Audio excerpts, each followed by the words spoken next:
Magandang araw sa inyong lahat mga kamatyas. Ngayon naman maki-update tayo sa ongoing US Chess Championship.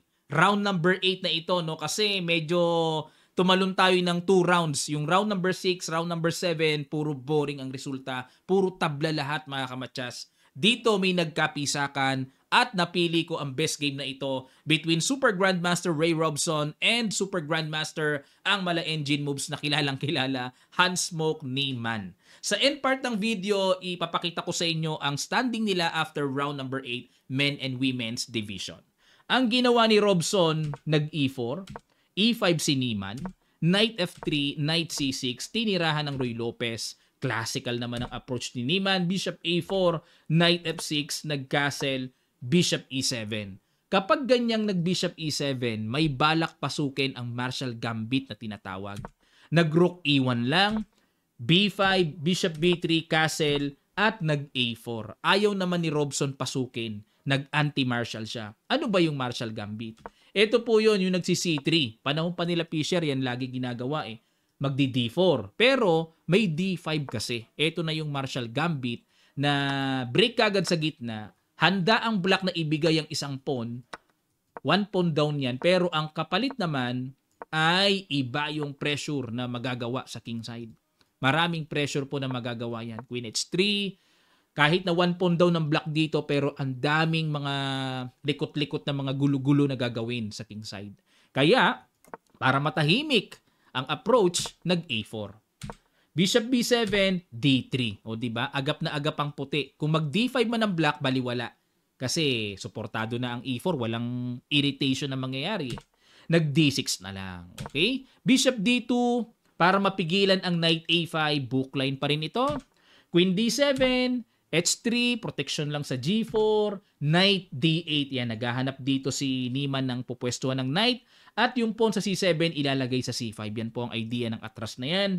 At kumapture na, exchange na, nag-C4 at dito lumabas ang bagong sangkap sa opening na ito. Dahil sa mga nagdaang laban, Knight C3 ang palagi ang ginagawa dito. Simpleng develop lang.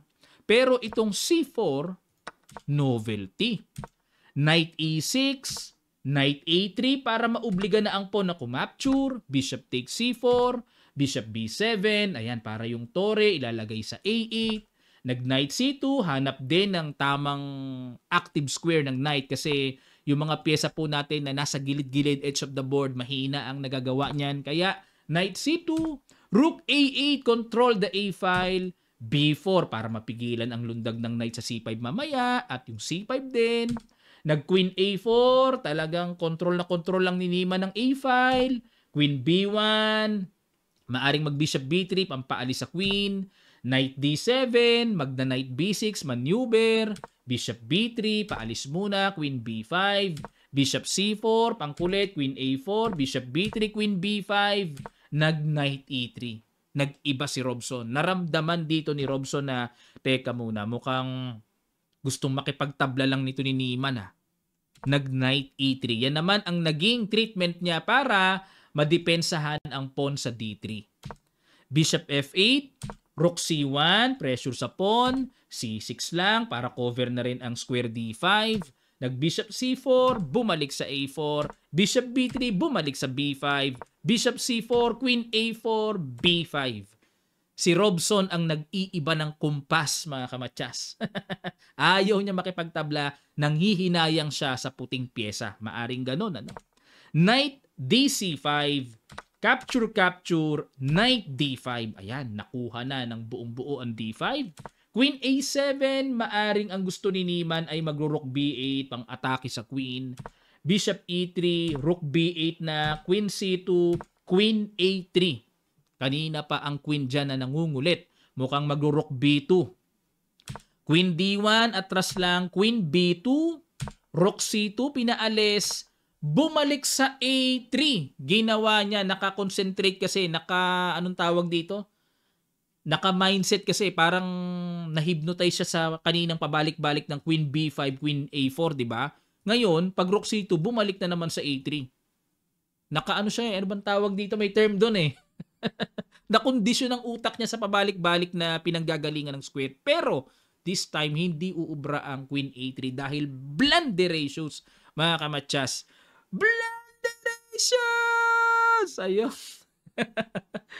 Okay, masakit po lalamunan ko. Pasensya na, hindi ako makasigaw. Dapat daw ang tira ay Queen B7. Diyan na lang ang tamang balik. Kaso nakondisyon ang utak niya. Kung saan ang pinanggalingan ng Queen, doon bumabalik. Naku, hindi tumugma. Dahil dyan, ano kaya ang excellent move na ginawa ni Robson at nahatulan ang blunderations na yan? Sa ilang sandali lang, tutuloy kagad natin. Start.